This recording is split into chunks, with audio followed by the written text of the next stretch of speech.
What can one heart do for another?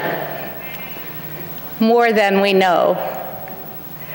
Each of us is precious, each of us is worthy. We all make a difference, and together we make a bigger difference. Any goodness one heart gives ripples out and creates more goodness. In this community, we experience the full circle of life. Babies arrive and are welcomed and blessed. Members die and their lives are commemorated and celebrated. Reminded so often here of birth and of death, we remember what is most important: love, justice, kindness, goodness. We give and receive support. We teach and mentor and learn from one another. We come to recognize that we are shaped by all that goes on here. What we do shapes this community. What we do ripples out to affect the larger community and the world. We are the changer and the changed. The Changer and the Changed is the name of a music album by Chris Williamson. In the late 1970s, lesbian women's music had little access to the recording industry. During a radio interview in Washington, D.C. in 1973, Chris Williamson suggested that a record label aimed at lesbian women would be a good idea. The independent label, Olivia Records, was founded the next day. Olivia Records produced The Changer and the Changed. Lesbian women musicians had few venues in which they could sing. Unitarian Universalist congregations often provided performance spaces.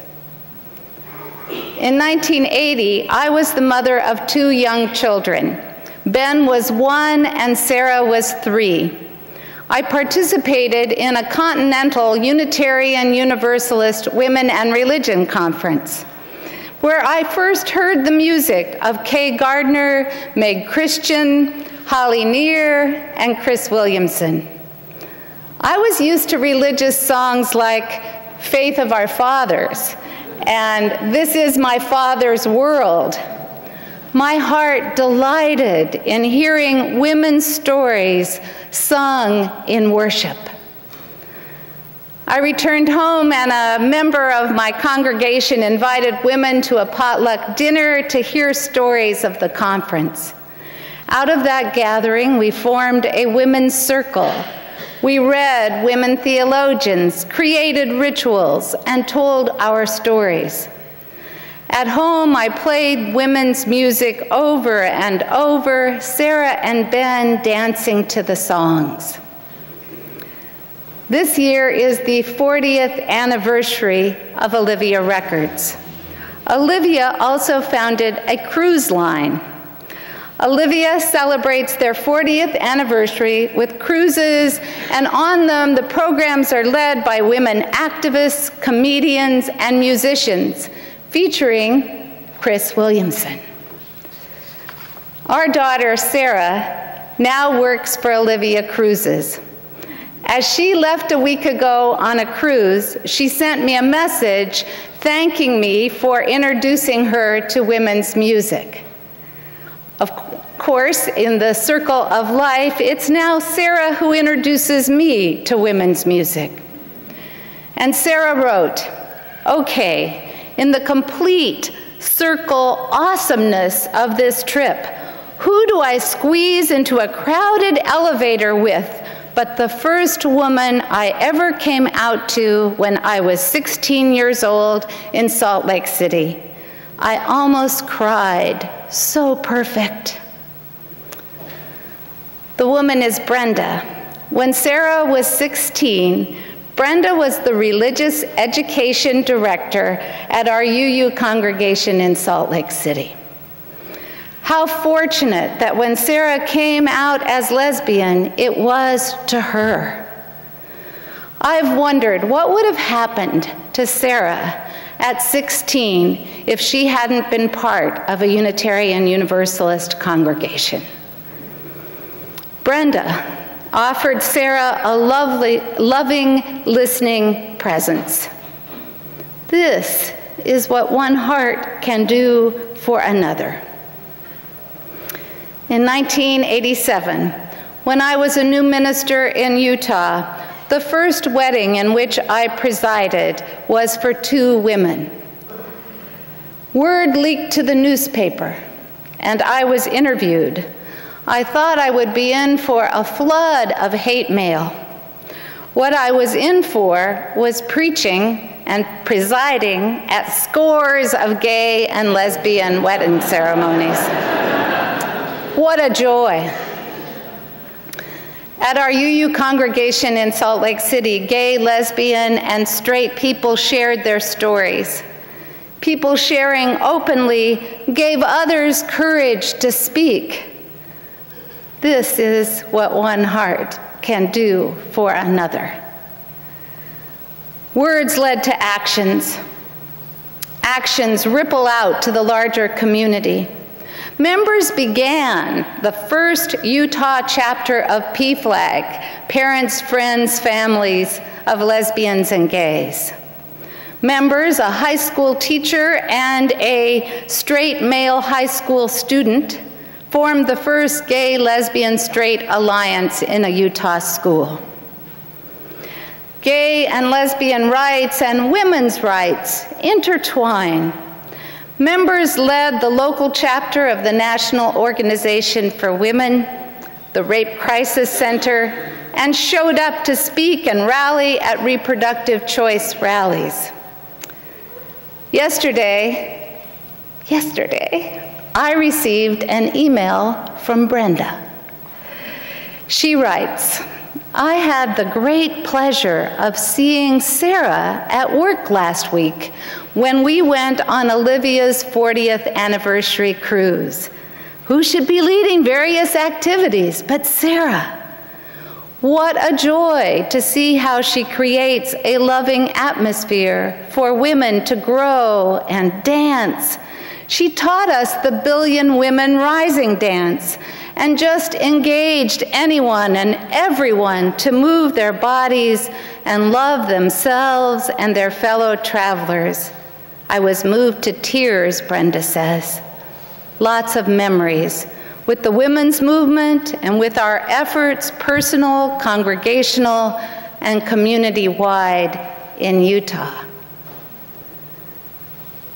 Unitarian Universalism, one small congregation in Utah.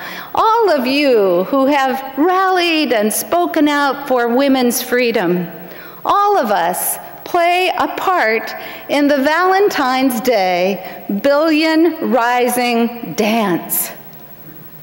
Around the planet, in India, the Congo, South Africa, the Philippines, on Capitol steps and parks, at city halls, schools, and jails, a billion danced for women's freedom.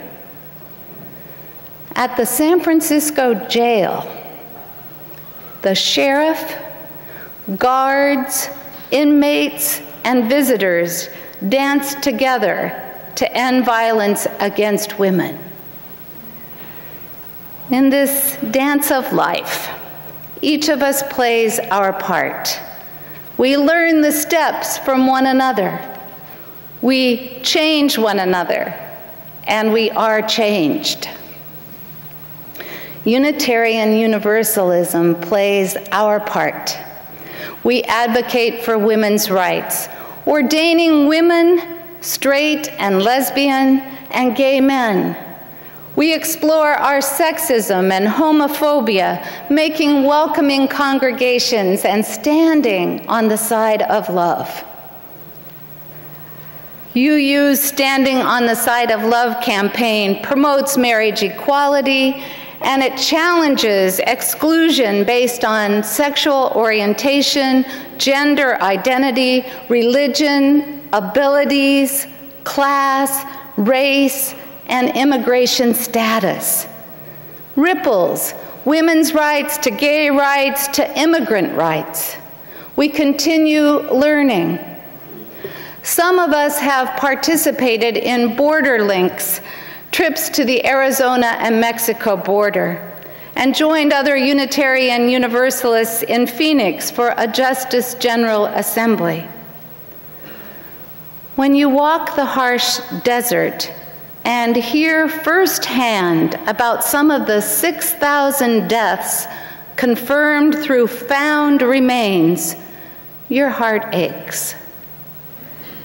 When you serve and share a meal with people recently deported to Mexico, see their bandaged feet, and hear their stories of wanting to unite with their families, your heart breaks. When you visit a U.S. courtroom and see groups of people, each person with a chain around their waist, their hands cuffed, their ankles shackled, hobble in groups together, the chains clanging to stand before the judge, your heart changes. When you hear these stories, you want to change the system. You want change to ripple out, unite families, create a better world. What one heart can do for another is not shut down. You can stay open, be moved and changed, and make change.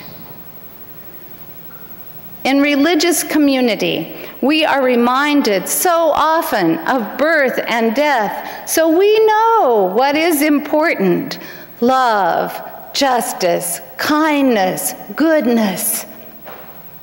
Talk about the mystery of birth and death. Last Sunday, a baby was almost born at church. Megan and Chris O'Brien were formally welcomed as new members, and then Megan went into labor. Just a few hours after church, Millicent Jane was born at Alta Bates Hospital. The O'Brien family includes Millicent's big brother, Aiden. All are doing well, and our love goes to them. And today we welcome Amaya Grace. We remember to bless children and to support all families. Members die and their lives are commemorated and celebrated, and we remember to hold each life as precious. Last weekend, 95-year-old Carl Rubenthal's life was commemorated and celebrated. Carl's heart was big. He smiled easily, gave generously, and loved life. At the memorial service, his dear wife, Jo Maxon, his children and grandchildren told stories of Carl's love and delight in family and the time he gave to enjoying and nurturing those relationships. Carl was a pilot. His son said that as a young boy, he wanted to be like Carl. Brian wanted to be a daddy pilot. Brian said that as Carl was nearing death, he called Brian by his childhood name. Carl said he wanted to go home. Brian recognized the deep truth of this symbolic language. He encouraged his dad to find his way. Brian sang at his father's bedside for hours. Difficulties rose and dissolved. Brian said, maybe a door opened and Carl found his way out the door. Carl was finding his way home. Daddy Pilot was flying off. What one heart can do for another is reassure, calm fears, companion, and encourage. in the complete circle awesomeness of this trip. Father mentored and guided Son, Son mentored and guided Father. And all of us celebrating Carl's life were mentored in how to be present as a loved one is dying. We are learning how, when the time comes, to let go and die ourselves. We learn from one another. Even in death, Carl is teaching us. We remember that giving time to nurturing and delighting in our relationships matters.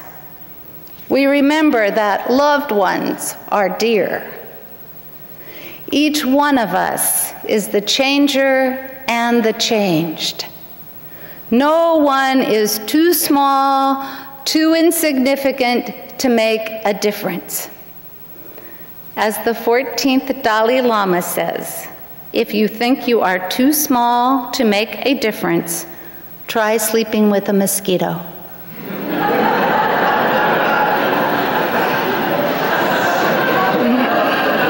You make a difference. Go not for annoying, go for encouraging. You are precious. You are worthy. What is one thing that your heart can do for another today?